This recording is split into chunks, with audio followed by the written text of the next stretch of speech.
आचार्य संघ को चेतावनी दी थी, चेताया था कि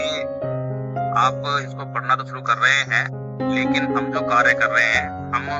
धर्म का प्रचार प्रसार करने के लिए प्रयास कर रहे हैं, लेकिन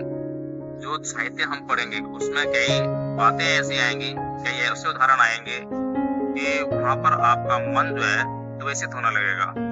आपके भीतर जो है जातिवादी अहंकार, जातिवादी गौरव, यानी कि जातिवाद की जो भावना है वो पनपने लगेगी। जातिवाद की भावना केवल ब्राह्मण के भीतर नहीं है, जातिवाद की भावना ब्राह्मण के भीतर, क्षत्रिय के भीतर, वैश्य के ऊपर तो ऊंचेपन की है कि वो ऊंचा होने का एहसास कराती है, लेकिन जो नीचे स्तर पर है, शूद्र समाज के लोग जिन्हें कहते हैं, उनके भीतर भी जातिवादी भावनाएं, अगर वो अपने आप को शूद्र समाज का स्वीकार कर लेते हैं, नीच जाति स्वीकार कर लेते हैं, ये दोनों तरह की भावनाएं जो है मनुष्यता के लिए घातक है। इसी बात के लिए मैंने जो है तब वार्निंग दी थी। मैंने कहा था संघ को जो है कि आप इस प्रकार से जो है सचेत रहिएगा और समता में रहकर इसका वाचन कीजिएगा। अपने बुद्धि, अपने विवेक को बढ़ाने के लिए, अपने ज्ञान को बढ़ाने के लिए आप जो है इसका वाचन करना है, इसको पढ़ना है और इसको अपने चित्त में जो है, इस चित्त को इससे प्रभावित नहीं होने देना है। तो इसी तरह से कल जब आदरणीय आचार्य सत्येंद्र जी ने जो सवाल किया था, वो सवाल कि ब्राह्मण शूद्र हमारे ऊपर आक्रमण किया, हमारा छीन लिया, हमारा लूट लिया, तो ये जो शब्दावली थी साफ साफ ये दिखा रही थी कि हमारे मन से जो है अभी वो द्वेष गया नहीं है और हम उन्हीं चीजों को ढूंढते हैं। जब हम धर्म का वाचन कर रहे हैं, धर्म का अध्ययन कर रहे हैं, धर्म की देशना दे रहे हैं, तब भी हम उन्हीं चीजों पर विशेष रूप से प्रकाश डालते हैं, प्रभाव डालते हैं,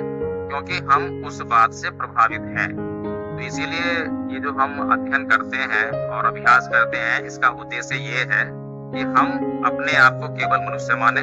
और दूसरों को भी मनुष्य ही माने।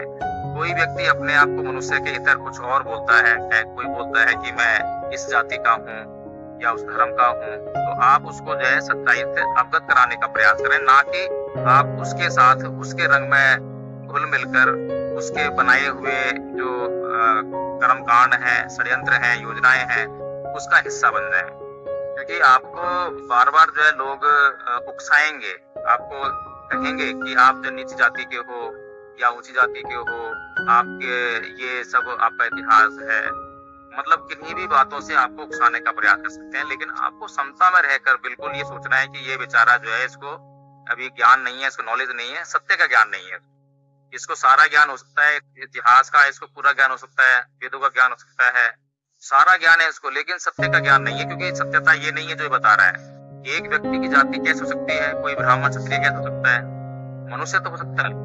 कोई भी व्यक्ति जो है हिंदू, मुसलमान, ईसाई या क्षत्रिय, वैश्य, ये सब नहीं हो सकता है। तो इतनी सी बात समझने में हमें बहुत समय लगता है। तो ये बहुत सोचनीय विषय है और ये बहुत साधारण सी बात है, जो हम कॉमन सेंस अप्लाई करें तो हम इसको जान सकते हैं। बस इतना ही था कल के बारे में। और कलाम सूत्र जो था, कलाम सूत्र का जो विषय था, उसको आदरणीय आचार्य नीलम बौद्ध जी ने अच्छी तरह से रखा था कि हम जो जानने और मानने पर बहुत फंसे रहते हैं, अधिकतर जीवन हमारा जो है मानने में चला जाता है। तो हम थोड़ी इस पे प्रत्येक आचार्य जिस पर चर्चा करें तो कल